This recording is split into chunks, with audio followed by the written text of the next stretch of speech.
Senhor esteja convosco. Ele está no meio de nós. Proclamação do Evangelho de Jesus Cristo segundo Lucas. Glória a vós, Senhor. Naquele tempo, enquanto Jesus falava, um fariseu o convidou para jantar com ele. Jesus entrou e pôs-se à mesa. O fariseu ficou admirado ao ver que Jesus não tivesse lavado as mãos antes da refeição.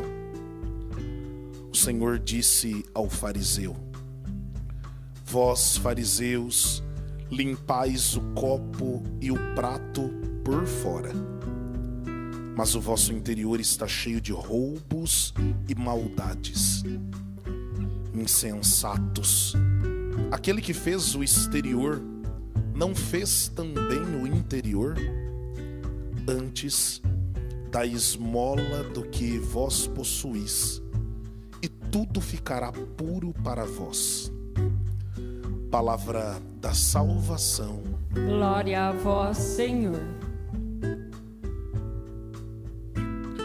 Estimada irmã Luísa, povo de Deus aqui na Associação do Senhor Jesus, e você que nos acompanha aí no santuário da sua casa, nós somos convidados na liturgia de hoje a reconhecer que o Senhor nos convida a fazer uma experiência profunda com Ele e permitir que essa experiência transforme de tal modo o nosso interior que aconteça em nós o que nós chamamos de conversão. Conversão significa voltar para Deus, mudando a mentalidade, mudando o interior.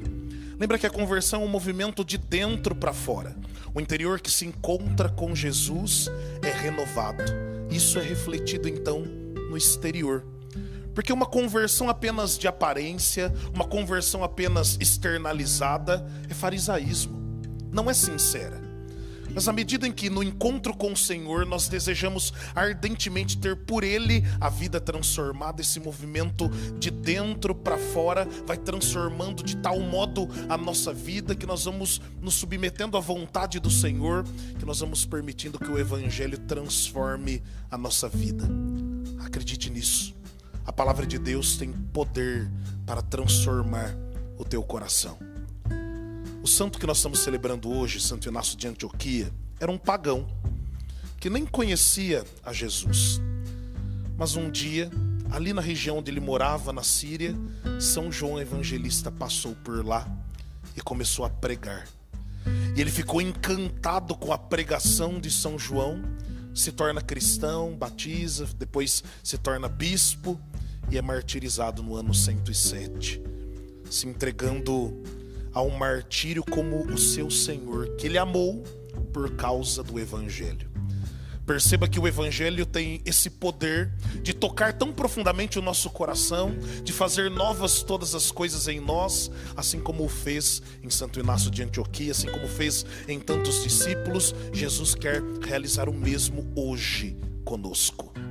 Se Jesus é o mesmo ontem, hoje e sempre, se a palavra que ele pregou lá na Terra Santa, se a palavra que ele pregou aos seus discípulos convenceu o coração daqueles homens, por que será que ainda a dureza do nosso coração tem impedido que a palavra de Deus nos molde, nos transforme?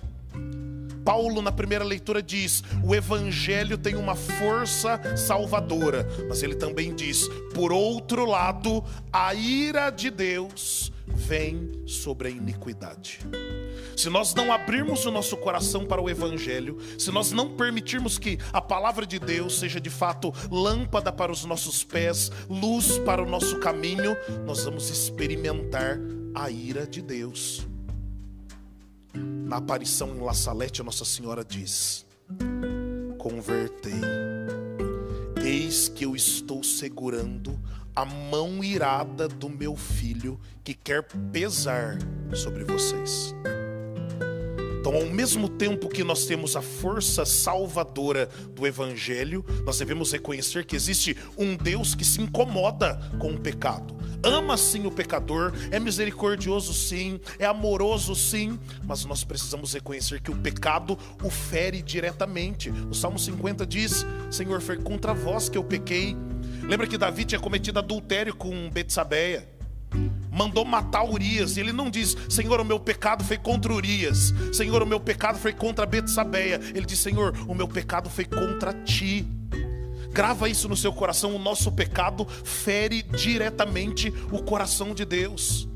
E se o nosso pecado fere diretamente o coração de Deus, nós somos convidados pela palavra permitir que a nossa vida seja transformada, a experiência de conversão seja de fato um movimento genuíno que nos leve a amar o Senhor, a dar glória a Ele, como nós ouvimos no Salmo, a reconhecer a sua grandeza, o seu senhorio, a submeter a nossa vida ao seu querer. Permita que o evangelho de hoje toque tão profundamente o teu coração que faça novas todas as coisas. Este é o tempo para experimentarmos a misericórdia, a força, como diz São Paulo, a força salvadora do evangelho. Porque se nós não nos abrirmos à força salvadora do evangelho, nós vamos experimentar a ira de Deus. Uma vez eu li uma fábula que pode nos ajudar a compreender o mistério do amor misericordioso de Deus e ao mesmo tempo a nossa negação e, por consequência, experimentarmos a sua ira. Lembra que a ira de Deus é uma escolha nossa. A igreja define o inferno como estado permanente de autoexclusão. Está lá no catecismo.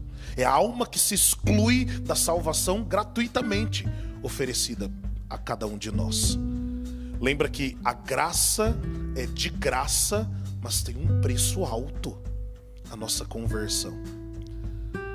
Nessa fábula, um homem cometeu um crime. E a cidade ficou totalmente paralisada com aquele crime. Mas era um homem bom, que cometeu um deslize. E a cidade então escreveu uma carta para o rei: olha, ele sempre foi um homem bom, ele cometeu um deslize, perdoa esse homem.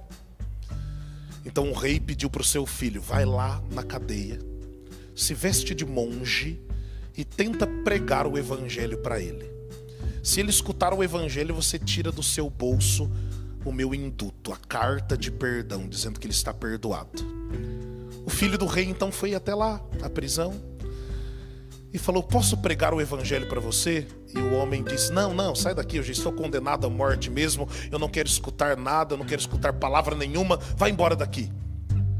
E o príncipe, que estava disfarçado de monge, começou a ir embora. E o carcereiro então veio na direção do homem que estava preso e disse: como você é tolo. O monge, na verdade, é o príncipe. E ele trouxe no seu bolso uma carta de perdão do rei. Você não quis. Bastava escutar a pregação dele. Por fim, aquele homem foi condenado à guilhotina. E antes de morrer, ele falou: permita-me dar minhas últimas palavras. Ele disse: eu estou sendo condenado não porque eu cometi um crime, mas porque eu recusei ser perdoado. Essa é a misericórdia de Deus derramada na nossa vida. A condenação virá se nós recusarmos abrir o nosso coração à salvação que Ele quer te oferecer. Que hoje essa força transformadora do Evangelho possa tocar de tal modo a tua vida, o teu coração, e te fazer todo de Deus. Que o Evangelho, como Paulo diz, que é força salvadora, seja esse novo ardor que te leve a dizer sim. Seja esse novo ardor que te leve a dizer: Senhor, eu quero negar tudo para te escolher, porque Tu és o bem supremo. Que pela intercessão de Santo Inácio de Antioquia, da Virgem Maria, nós possamos ter esse encontro com o Senhor que nos leva à vida nova. Feche os seus olhos um pouquinho e vamos transformar isso que nós ouvimos numa oração. Senhor, a força transformadora e salvadora do Teu Evangelho toca tão profundamente minha alma hoje. Eu sinto, Senhor, eu sinto meu coração arder pela Tua palavra. É impossível ouvirmos esse Evangelho, essa homilia, e ficarmos com o coração ainda arrefecido, frio, diante de um Deus que só quer salvar. que o encontro contigo na tua palavra, ó Jesus, nos leve a uma conversão sincera, não de aparência, mas que o nosso interior renovado seja refletido numa vida santa, numa vida que te agrada. Me faça dizer sim a ti, Jesus. Um novo ardor invade o meu ser, a tua causa me pede um novo sim, me atirar em ti. És minha riqueza,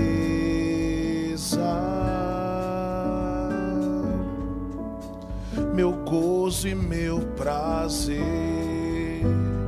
Tudo deixei por ti, tudo pra estar aqui e dizer: continuo te amando, nada eu perdi em vista de um bem supremo.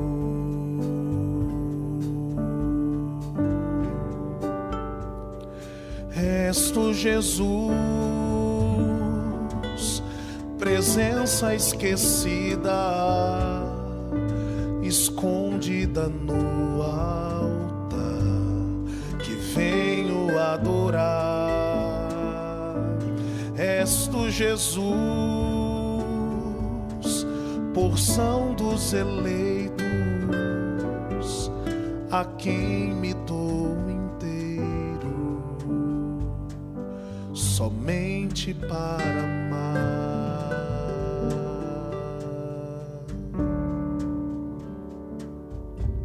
Que a tua palavra, ó Jesus, encontre eco eterno dentro de mim e me faça te amar e te amar até o dia em que, por amor, a minha alma se encontrará com a tua, com o teu coração sagrado, na glória da eternidade. Assim seja. Amém. Amém. Coloquemos no altar do Senhor o nosso desejo de ter um novo ardor que nos leve a dizer sim a esse Deus que deseja ardentemente nos salvar.